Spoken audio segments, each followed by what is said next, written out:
Tonight on KPBS Evening Edition, students and faculty respond to hateful rhetoric at a local university. It's really disgusting. I can't even believe that would be anywhere near here. I would not expect that, honestly. How San Diego State University is dealing with racist flyers posted around campus. Plus, hundreds of asylum seekers will be waiting longer than originally thought to face an immigration judge.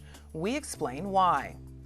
And financing affordable housing in San Diego. Why Mayor Faulconer is throwing his support behind a new state bill. KPBS Evening Edition starts right now.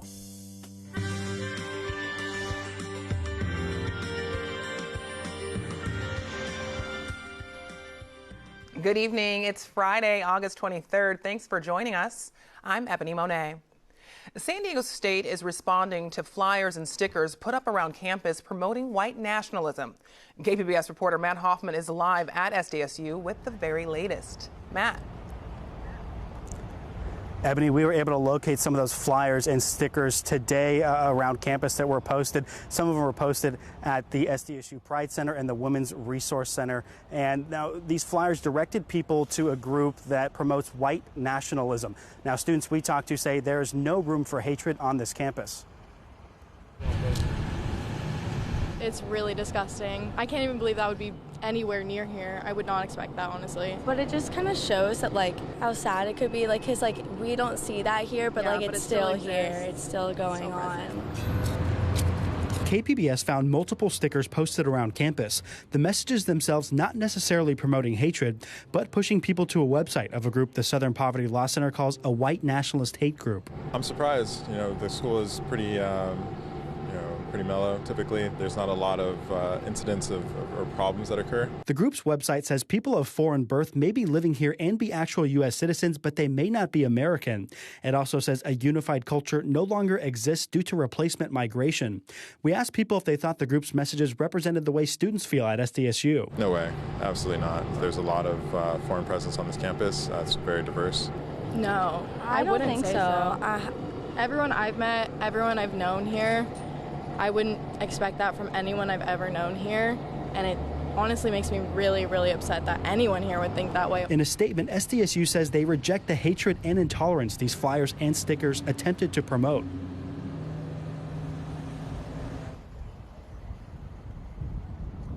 And we had a chance to talk to campus police who told us no crime has been committed here, that this is not hate speech or a hate crime. Now, SDSU says even though free speech is constitutionally protected, these flyers and stickers violated school policy and they are in the process of being removed. At SDSU, Matt Hoffman, KPBS News.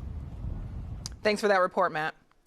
Asylum seekers here in San Diego often have to wait years for a final hearing in front of an immigration judge. Now the wait is even longer. KPBS reporter Max Riverland-Nadler explains why the government has abruptly delayed hundreds of asylum hearings. Migrants applying for asylum in San Diego often have to wait years in a legal limbo before a judge gives them a final hearing and issues their decision. This week, the government abruptly rescheduled many of those cases as it began to prioritize the cases of asylum seekers they've sent back to Mexico under the Remain in Mexico program. Here at Immigration Court in downtown San Diego, judges are hearing dozens of cases each day of people returned to Mexico and brought here solely to have their court hearings.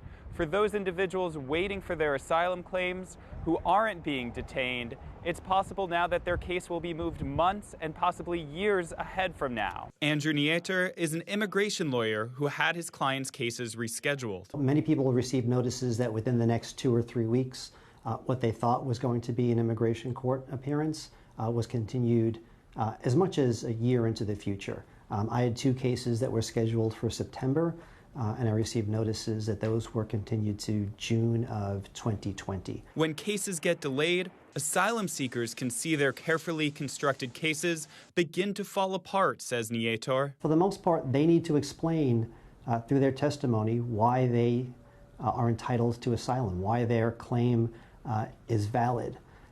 And the more time that elapses, the harder it is for them to remember the details. A spokesperson for the Executive Office for Immigration Review, which runs the nation's immigration courts, told KPBS that cases stemming from the Remain in Mexico program, which is also known as MPP, are, for prioritization purposes, treated as though they are detained. So some non-detained cases are being reset to facilitate hearing the MPP cases.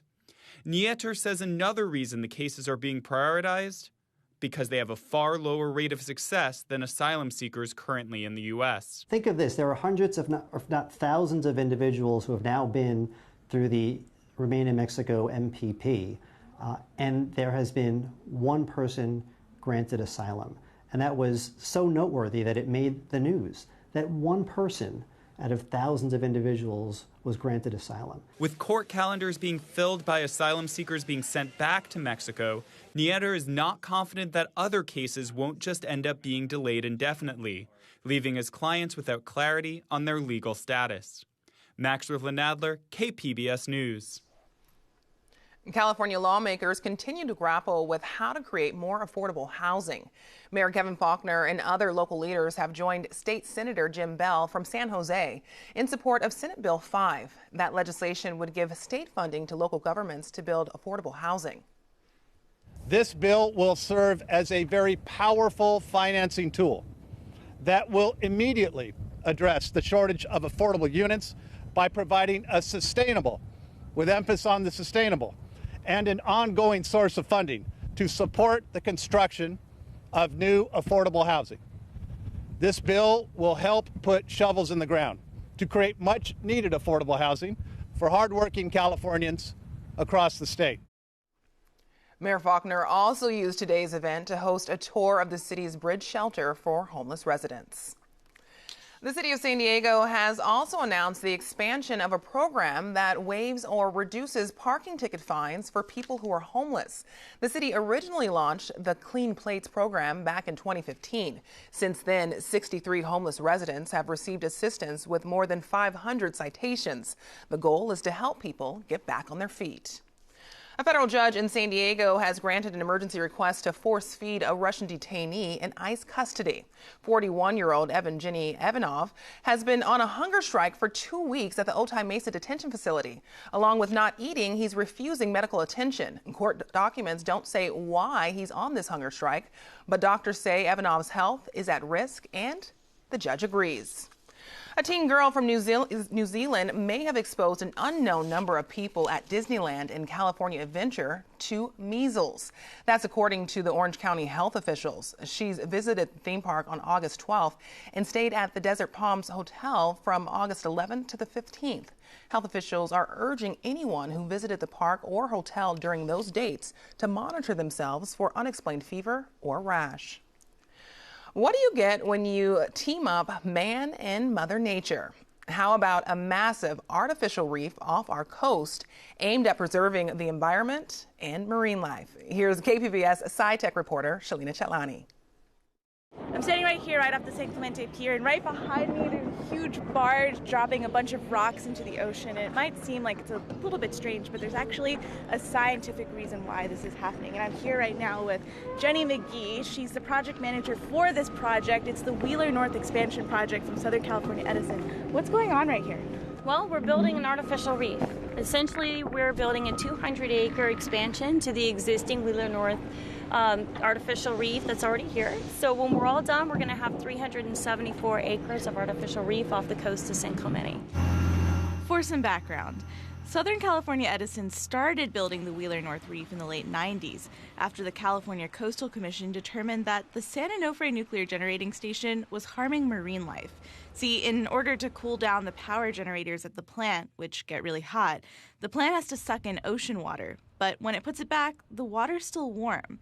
That process was destroying the nearby kelp forest. This reef is being built to replace and then some, essentially returning those resources that were lost temporarily during the operations of the plant. McGee says the rocks allow kelp to grow, which brings back the marine life like fish. Construction of the initial reef ended a decade ago, But now Edison is expanding it because the reef wasn't meeting some environmental goals, says Stephen Schroeder, an ecologist at UC Santa Barbara monitoring the reef for the Coastal Commission. The operation of the power plant knocked down the biomass of fish in the San Onofre kelp bed just south of the diffusers by 28 tons. So there would have been 28 tons more fish if the power plant had not been operating. Schroeder says the current size of the reef isn't able to attract 28 tons of fish a year, which Edison is required to do. So it's expanding the reef to around 400 acres. The requirement is too great for it to be done in one season. So it's actually they're gonna build part of it this year, and then they're gonna complete it next year. Schroeder says the Coastal Commission won't be able to gauge the performance of the new reef until it's been around for a while. Jenny McGee agrees. She says Edison has to achieve 28 tons of fish and 150 acres of kelp forest for every operating year of the nuclear power plant, or 32 years. So what that amounts to is 4,800 acres of kelp habitat and 896 tons of fish. So we'll be counting and measuring for a long time here. McGee says this $20 million expansion project is being paid for by ratepayers. For KPBS News, I'm Shalina Chatlani. This entire work week has been a mix of sunshine and heat, but the question is, what's in store for this weekend? Meteorologist Erin Calandra has our forecast. Well, we certainly had a nice day today in San Diego County. Take a look at the radar. Not much going on here. It is clear and dry. Along the coast, of course, we have those clouds early on, breaking up for sunshine by the afternoon. In fact, much of the southwest is seeing a dry pattern for today, so no need for that umbrella. Tonight, we'll see a couple of clouds building again across the metro area, 64 for the low temperature. And across the region, we'll see temperatures mostly in the 60s. Ramona at 56 and Borrego Springs at 73. But El Cajon sitting at 63 tonight. A comfortable evening. Here we are for tomorrow. We expect it to be hot and dry. We have high pressure in place. Not much going on here. It's going to be a lot cooler right along the coast, more comfortable. So if you're in those interior areas and you need to cool down, perhaps take a quick trip to the beach. Oceanside 78 for the high, sunny with a few clouds. Ramona at 92 degrees. Chula Vista at 76 and San Diego also sitting at 76 degrees. Mount Laguna 80 with sunshine. Borrego Springs still hot, sitting at 104 for the high. That's a bit cooler, believe it or not, than it has been the last several days. Here is a look into our early week, and we expect it to stay dry and sunny. As usual, along the coast, we'll see temperatures mostly in the upper 70s to low 80s. The weekend is looking just fantastic. And inland, we expect to see temperatures cruising up to 91 on Sunday. That's going to be the warmest day of the week. The rest of the week, we expect to see temperatures mostly in those mid to upper 80s. In the deserts, we're going to stay in the 100s, peaking at 108 on Tuesday. And in the mountains, a very cool, comfortable 80 degrees with beautiful sunny skies. For KPBS News, I'm Erin Calandra. Back to you.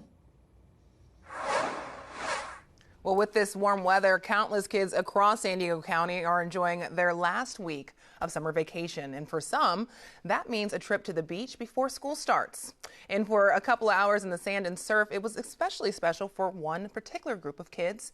KPBS reporter Priya Sridhar explains. It's around 1 p.m. on an August afternoon, and dozens of kids from the City Heights area have gathered at the El Cajon Boulevard Transit Plaza. They're going somewhere they rarely go, to the beach. I'm looking forward to playing volleyball and swimming. 11-year-old Tina Liu has only been to the beach 3 times, even though she's lived in San Diego her whole life. It's inconvenient for my family, and I have a lot of activities that I do. This will be the first time she makes the 11-mile trek from her City Heights home by public transportation. All right, let's go. It will take 2 buses and about an hour and a half to get to Pacific Beach. 1:14, the kids board the 235 North bus. Approximately 15 minutes later, they arrive at a bus stop in Kearny Mesa. After walking across the street, the group waits 20 minutes for the 27 bus to Pacific Beach, scheduled to depart at 1:51. I'm in 6th grade and I'm going to Horseman. My favorite moment in the beach was getting sand thrown at me. They make some introductions to pass the time. The next bus rolls in, but it's having a few maintenance problems. The wait continues. About 20 minutes after it was supposed to leave, the bus finally heads out. 3 p.m., almost 2 hours since their journey began, they've made it. So we went here by bus. It was my first time going here by bus. It was my first time being on a bus ever, so it was very, I was very nervous. It was a little bit too cramped, but I think it was really good though. 10-year-old Alan Ovez Verdiev and most of his friends had few complaints despite the long commute. But sitting on a cramped bus for 2 hours isn't acceptable, says Randy Torres Van Vleck. He's with the City Heights Community Development Corporation.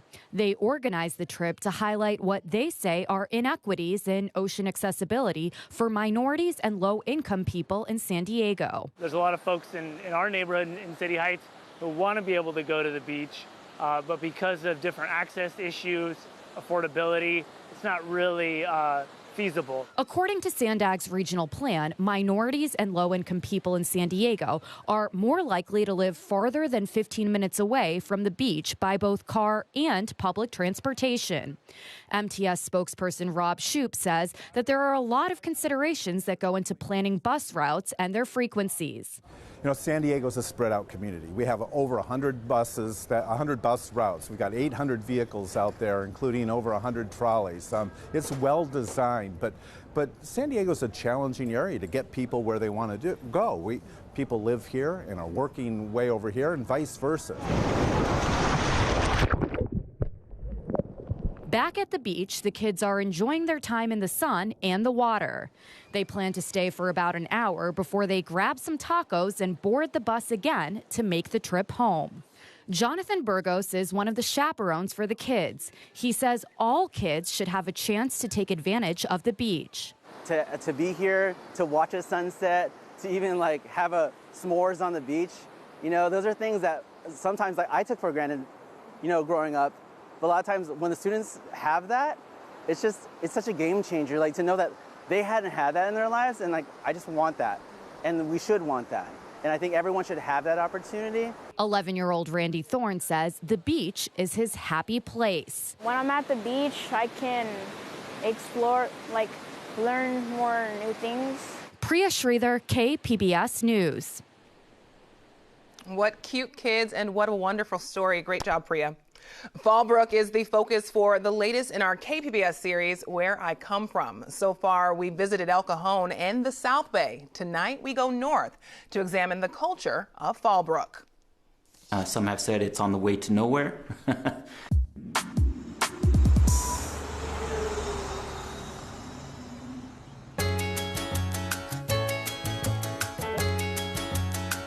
Most people don't ever really hear about it, or they drive by it all their life and don't even realize it's here. When we go outside of Fallbrook and we show up and we say we're from Fallbrook, then they're, well, where's your overalls? We don't all dress like that. Yeah, so you don't really just stumble into Fallbrook. Most people have to have a reason to come here. Well, we have the military here. Camp Pendleton's right next door. We have the agricultural workers. So I think we have a pretty good mix of people and different walks of life. Well, at one time there was a lot of more Hispanics in the area, and you can tell that we have a lot of Mexican restaurants in Fallbrook. But I think as the years have gone by, you're seeing a cross-section of all. It is rural. It is kind of hidden. We call it like a hidden gem. But people are drawn here. A lot of what you're seeing drawn here is really artistic, creative, imaginative people. Well, from my perspective, being an Italian, it's like walking into a room full of friends and family, and you just automatically have this, you're embraced with just hugs and friendliness. If there's anything that people should know, I always tell them the number one thing is we're not a city, we're still a town. And that's something, you know, in California that we can sustain ourselves and do as much as we do. This is about as Midwest of a feel as you're going to find on anywhere in Southern California. It's just a warm feeling. So basically, if you want to be somewhere where you feel like you belong and are part of, this is a town. We'd like to hear what you think about our series, Where I Come From. Go to KPBS's Facebook page and join the conversation. Stocks finished a volatile trading day sharply in the red, with the Dow losing more than 600 points. China announced this morning it would impose tariffs on $75 billion worth of American goods. President Trump expressed his frustration by tweeting the U.S. doesn't need China. Today was the worst day for stocks since August 14th. The job market is not as strong as first reported. In fact, this week, the Bureau of Labor Statistics said the 2018-2019 job numbers were wrong. Now it's revised down the numbers by more than 500,000. I'm joined now by Miro Kopik with SDSU and Bottom Line Marketing for this week's Friday Business Report. Welcome. Thank you. So some people think that this revised job numbers actually show that it's a sign of a weaker economy or possibly a recession. What does it tell you? It certainly tells us that the economy not as robust as it was. These 500,000 jobs, this is the biggest revision since the waning days of the Great Recession. And that because the job market was extraordinarily volatile. We've had a very robust job market with low unemployment now for the better part of 5 years, and this is kind of a shock. And the Bureau of Labor Statistics, just to give everyone a context, they talk to 700,000 employers across the country to get these job numbers every month. But twice a year, they audit the job numbers against the tax returns of how many people either these firms hire or fire to get a revision. And to have this kind of change is very, very sizable. So what it shows is that the tax cuts, for example, did not result in greater employment, which was an intended outcome. The tax cuts have not helped businesses invest in their business. A lot of that money went to stock buybacks or potentially higher dividends. On a positive note, this means that probably the wage numbers, which have kind of been at around 3% growth, are probably actually higher because a lot fewer jobs are out there. There's higher wage growth, which explains why consumers have been confident. They've been driving the expansion. That's been a big thing for the last several months while businesses have been retrenching. And the last thing, which kind of puts it a little bit scary going forward, is the continued trade war with China. This morning's announcement that China is putting a tariffs on $75 billion of U.S. goods might mean that further unemployment is on the horizon for firms that have to cut back because they're not going to be able to sell as much into the Chinese market. So we have to watch out, but it's going to ensure that we're going to be volatile for the next 3 to 6 months going forward. So something we will be watching very closely. Every week. Finally, San Diego's sports arena may be getting a new operator. What can you tell us about the Anaheim Arena Management Company and its bid? Well, the city put up the management of the arena for bid, as they would normally do. The Han family has been operating this since 1991, along with AEG. They give about $800,000 in fees to the city of San Diego. The city of San Diego is looking to redevelop that whole Midway district, and they're looking for greater income from the operator. The Anaheim Arena Management owns the Ducks in Anaheim and manages that Anaheim Arena, Honda Arena. But also they own the Gulls here. So they have a vested interest, and they're looking to improve the user experience and the guest experience. So probably the bid is going to be that is much higher than the $800,000 that the current team provides, but also it requires city council approval. So the city awarded it. It requires city council approval, and Han and AEG have said until that time, which is next May when the transition occurs, they're going to continue to operate, and they're going to try to convince the city council they made the wrong choice. Well, that wraps up this week's Friday Business Report. Miro Kopik, thanks so much for joining us. Thanks, Ebony. Well, cats can be your constant furry companion, or they can be the cause of a lot of sneezing, itchy throats, and red, watery eyes. If you fall into the second group, you may be in luck. Mandy Gaither has more in tonight's Health Minute. Cat lovers allergic to furry felines may soon have something to celebrate. A Swiss pharmaceutical company has developed a vaccine, but it's not for you, it's for the cats. According to research published in the Journal of Allergy and Clinical Immunology, the vaccine works by suppressing a glycoprotein cats produce called FELD1, which causes allergies in humans.